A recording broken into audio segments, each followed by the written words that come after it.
found a new coffee shop right across the road from me. It's called Tiger Coffee, and this big latte only cost me about 110. It was 10 yuan. Crazy. I don't know if it's good or not yet, but I'm sure it's better than Starbucks. How do I get across this road? Oh, I have to go down. Okay. The underpass. Yeah, so slept great. Could have been noisy in the hostel, I don't even know, but there was a dehumidifier on, so the white noise drained out any sound that there would have been. So yeah, perfect. Booked my Shanghai hostel. All good to go. All good to go. So today we're going to take a trip across the other side of West Lake, which is also on the other side of this underpass. Let's go. Of course there's people dancing now. It's Sunday morning. So we're heading over there. It shouldn't be actually too bad. There's a walkway all the way around, and it's packed already. Like, look at this. It's only 8:30 on a Sunday morning. But yeah, this pagoda looks lovely.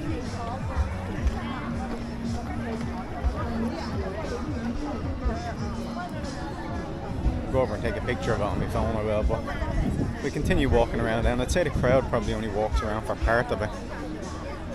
A few curious people still looking at the camera. But yeah, I don't think a lot of these older people are going to do the whole thing. Although the old people here are fit, so you never know.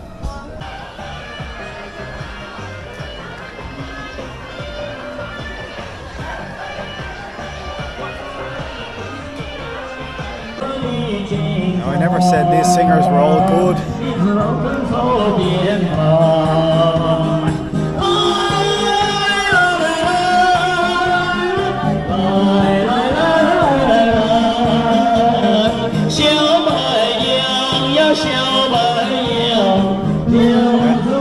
It's still a good little gathering. But not as many people stare, surprisingly. Even in China, you can still find places that are fresh air, unpolluted, relatively unpolluted. Everyone thinks that, you know, you go to China, everywhere is just smoggy and misty, and it's not actually the case, believe it or not. It definitely happens, especially Beijing. But Beijing also has the combination of it being very dry. The ground is very dry, so when they're doing construction, they usually put down these kind of like huge tarp covers on the ground to stop the dust moving around, because not only is it smoggy, right, it's dusty as well. So but you know, you can still find cities and places that are still unaffected, relatively unaffected by smoke from industrial work, and you know, it's very nice when you do find it, because when you find somewhere like that in China, it's actually lovely, you know. It's clean, the infrastructure leading to the places is brilliant, but it has got a reputation, of course, for its polluted cities, and it's earned that reputation, believe me. But you know, when you go outside of the main cities, I'm sure Shanghai is going to be the same. It's going to be pretty smoggy, just because of the amount of industry and people there. But actually, in the hostel I was staying in, one of the first ones, the one I said to you before, the guy that moved to America when he was 13 from China, he said to me, you know, it's not pollution, he said, all the smoke. It's actually the Chinese smoking all the time. So yeah, it's probably not completely wrong. They do smoke an awful lot. Look at this. All the school kids out on their day. School kids out on a Sunday. Never happen at home. Check out that view. That's the Lei Feng Pagoda. Now we will pass it when we're going around that way. It's nice though. Actually, the first little pagoda that you see here, that was built as a commemoration, because there's a well, it might not be a fact, but it's a local myth that two lovers drowned themselves there because the girl's mother objected to their marriage, so to kind of get revenge they drowned themselves, which is, well, I don't know, maybe the mother was happy about that in the end. But anyway, it's listed as one of the top spots for a view on the Leifeng Pagoda on the West Lake scenic route, so everyone's here taking photos. You can see Mr. Cool over there. So yeah, it's quite busy here. I didn't know the road actually goes past.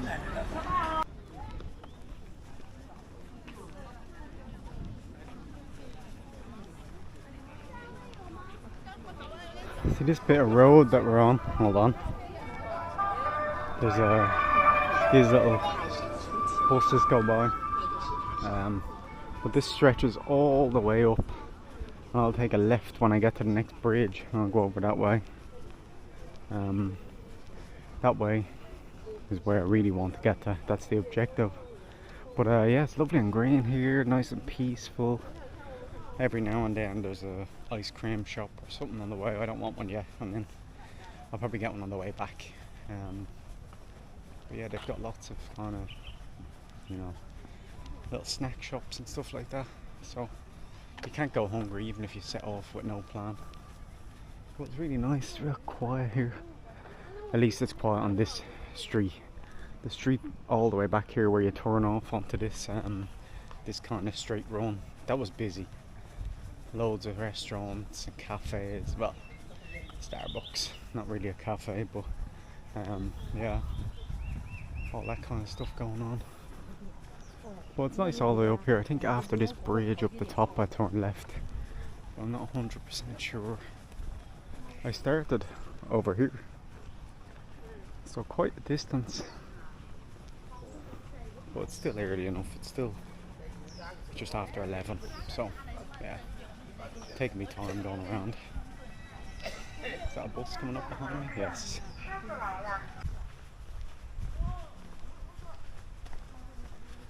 It's extremely peaceful in here. I've just come across the road from where I was. There was like a, not a main road, but like a car park area where the tour buses would drop people off, and I think they're all going the other way to where I came from. But yeah, this place is lovely. It's a wooden house over here. Don't know if it's abandoned or not. There's a couple of them actually. Wow, really nice. I don't know if they're just people's like holiday lodges. They look abandoned to me, so I think they are abandoned, but really nice. But let's talk about something that's not very nice. So since I checked into my hostel, it's grand. Everything is fine about it, you know. But one problem, and I suppose for me, it's a major problem. Bathroom has no Western toilets. It's a hole in the floor, Asian style. I had that in Japan in one of the hostels I stayed in, but they had one Western toilet. This one doesn't have any, so I'm struggling with the squatty potty. I'm not able for the squat. Like I try and I've managed, but it's very uncomfortable. And it's not something I enjoy doing at all. Just thought I'd give you that a bit of information. It's not the nicest information, but you know, unfortunately that's part of travelling. Yeah, there's some things that you find difficult to deal with, and that's one of them. Like I've managed, it's not as if I can't go, but there's always a fear that, like, hold on a minute, something's going to drop into me. The trousers or my shorts. But so far so good. I think I should be fine.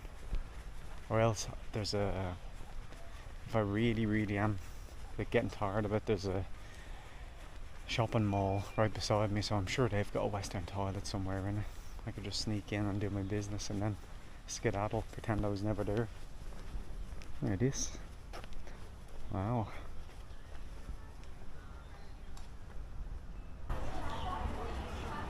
And this place is absolutely hopping. It's a Sunday, of course. Every time I choose to go somewhere kind of scenic, it's a bloody Sunday. But yeah, it's everything going on here. cost me about €3 to get the ticket, so that's alright.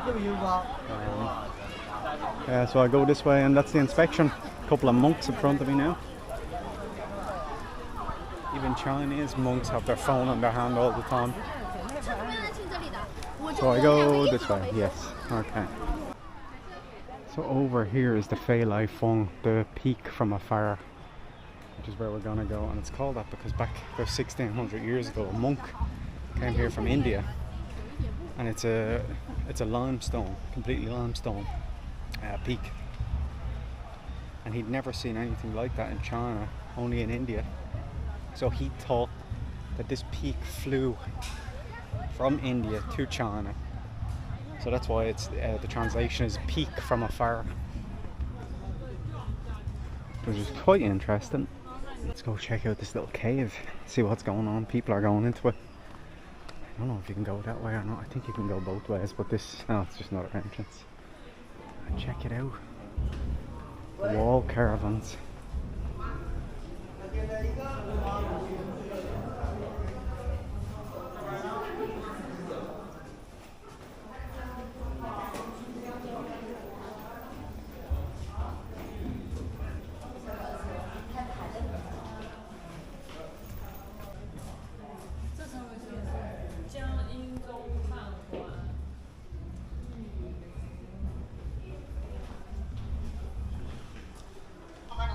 If you've ever wondered to yourself, why does Buddha always have a huge belly? Well, that's because inside his belly is where he's supposed to store all of the world's troubles. So now you know, it's not just because he was eating too much. All these small Buddhas carved into the cave. It's very interesting, it's really cool. Temperature wise, and just cool. You can't go that way. I came in this way. Let's see. Bring this around here. Oh, you can go up higher. Okay. Oh, well, I guess it is called the peak.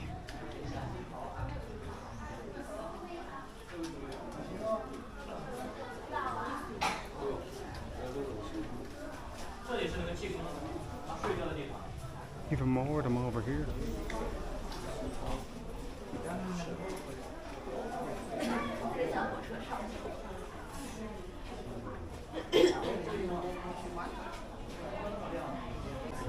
And even on the outside you've got these caravans all into the side. I think there's 300 of them in total, which is crazy. And then you got this lovely floral area over here.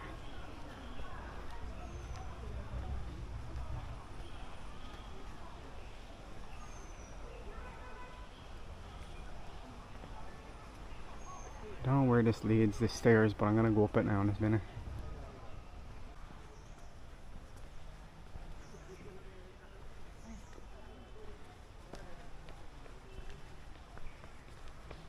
Don't know what this is. Like a little flower gallery, an art gallery. I'm not exactly sure, but we'll go into it anyway. Let's check it out.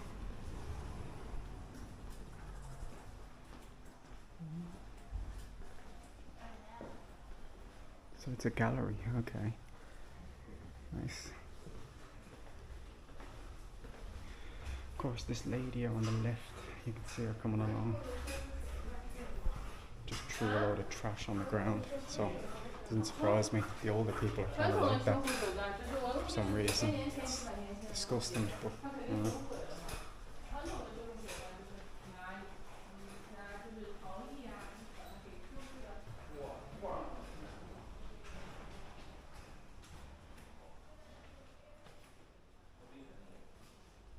It's actually bigger than you'd think.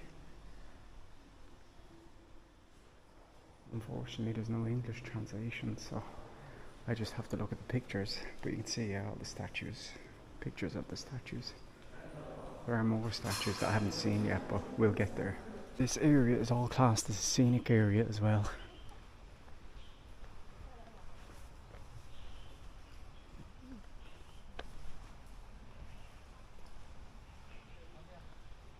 Take a little walk around this way.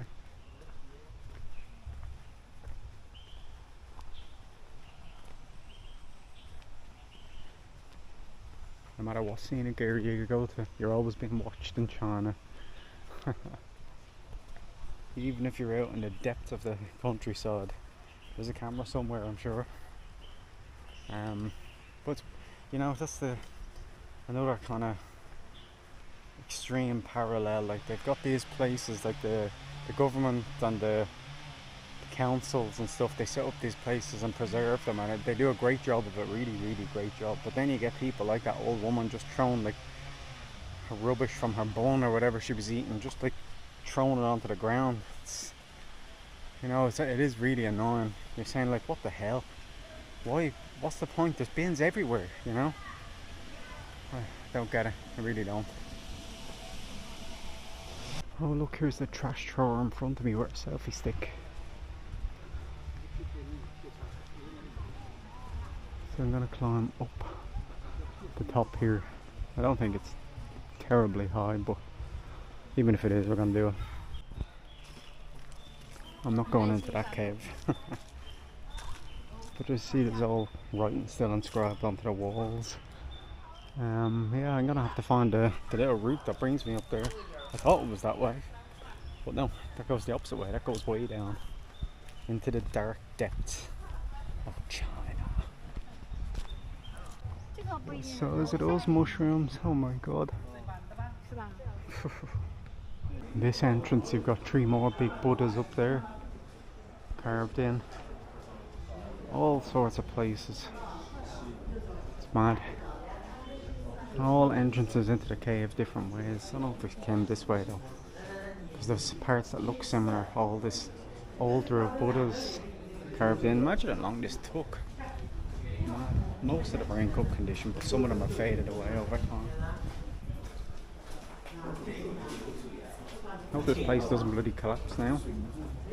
Just my luck. Look, even small ones like these are faded away over time. Here.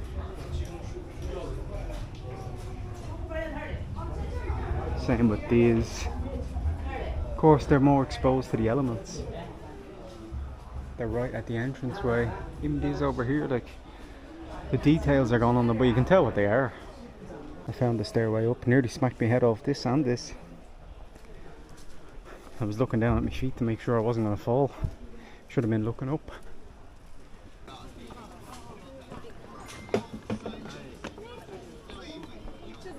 I reached the peak of this limestone monster. It wasn't very difficult, it was quite easy.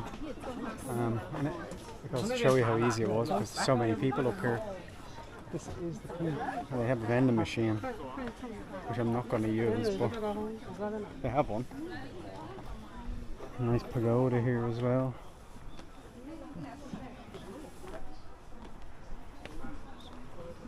So at the top of Feilai Park. Okay. So there's a pavilion this way. I came from this way. Okay. You know what? Let's head away from the peak. The peak is boring because you can't see much from it.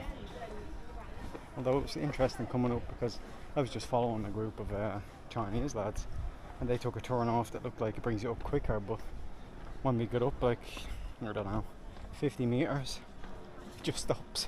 There's nothing there, so we all had to turn back and join back onto the normal route. Doesn't matter. The peak wasn't the point I came here. The reason I came here was to see those Buddhas carved into the walls of the cave. I love kind of things like that, you know.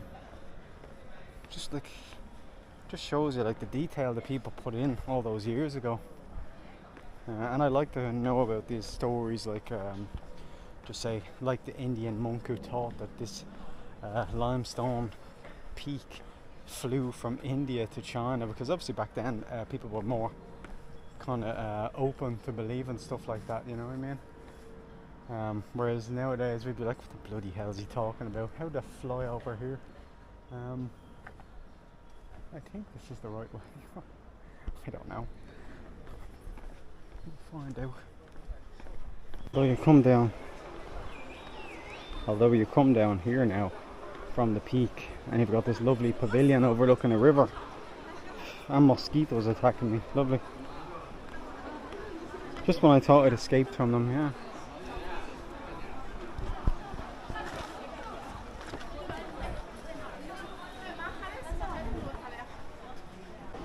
I don't know if you can see them from here, but the size of the fish swimming around. You can see them from up here, that shows you how big they are. You can probably just see the orange colour. Yeah.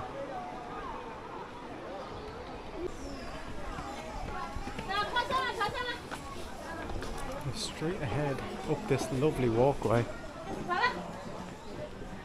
the Lingyin Temple, the Temple of Eternal Happiness. Let's see if it works. Well, it's a lovely walkway up, except for it's crowded, obviously, but you've got these small little Buddhist statues engraved into the stones on the way up. Yeah, we made it. The Temple of Eternal Happiness. Let's go inside and check it out. It was a nice walk up to it. Oh, sorry. Now, I don't know how big this area is, what's in it, but it's a temple, so it's going to be cool.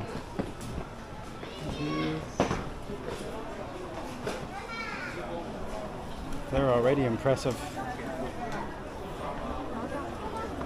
Oh my god. There's just shops everywhere. Well, there's more up here, but the first thing you're greeted with is shops. Just in front of you. I think the whole complex spreads around, so maybe this is obviously just the entrance, or at least one of the entrances. We will make our way up this way because that's where others are going.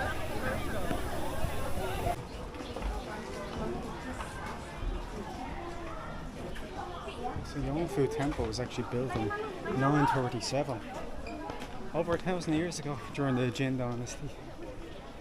Now I'm out into one of the more main areas.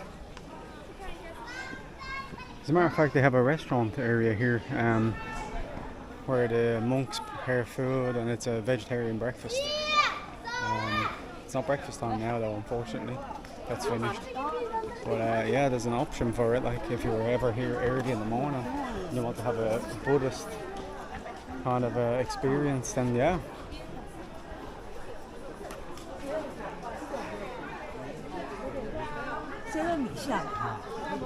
I don't think you can take photos inside, so I'm just going to from the outside like that.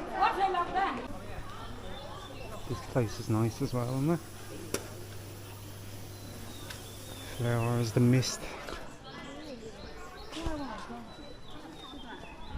And when it's a very hot day, it's lovely walking past that mist. But today it's not very hot. It's hot enough for me though. I don't know what this is. I think this is the Buddhist music hall, or else it's that one that's closed. Ooh.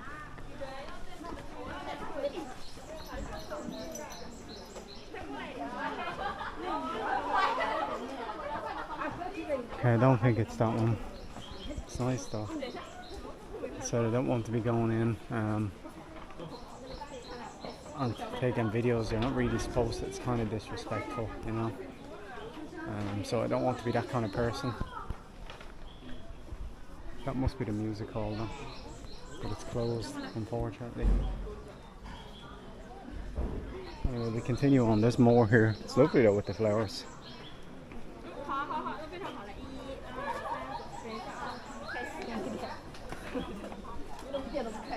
Everyone getting their photos taken at these flowers, and they're bloody huge. They must be fake, no? Not these ones, are these? Oh no, they're real. Okay, the bigger ones are fake. We arrived at the Great Buddha Hall. I think it's this one, or is it this one? I'm not 100% sure. Oh, incense is so strong.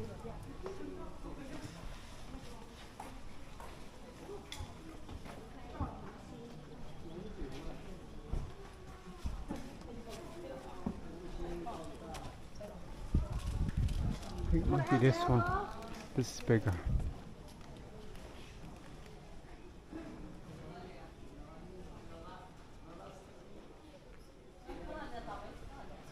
Don't want to get in the way of people. Oh my god, the size of that.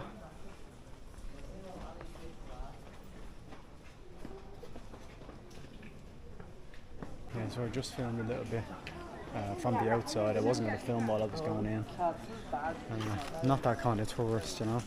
Not the bad kind. You can see, I don't know if you can see it on this camera.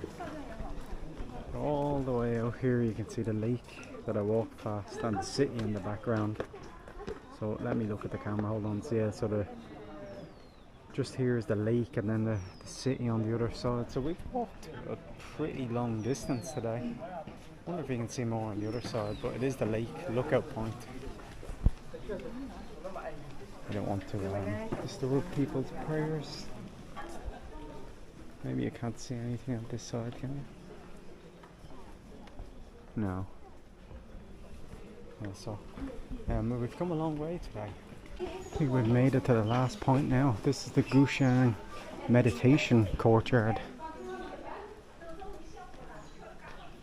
Oh, this is nice.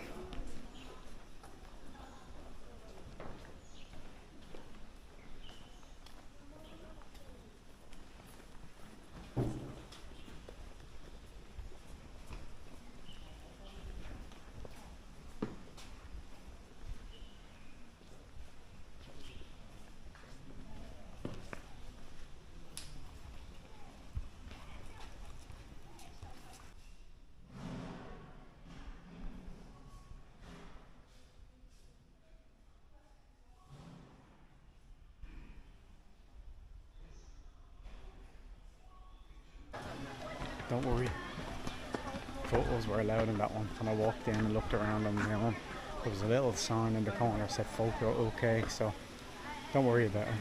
I didn't do anything wrong. And you can see all over here, all into the walls here, all along. It's just Buddhist carvings. Incredible. Incredible that people went through the detail like of doing all this, you know. After a little bit of a walk, we've made it back to the river, the lake, the pond, West Lake. So, finally back.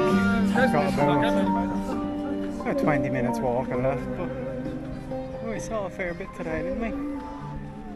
Man, I'm tired. Well, you know, not tired, but it's been a lot of walking earlier in the day. I mean, we're now at 30,600 steps, and it's only 3 o'clock, so it's quite a bit, you know.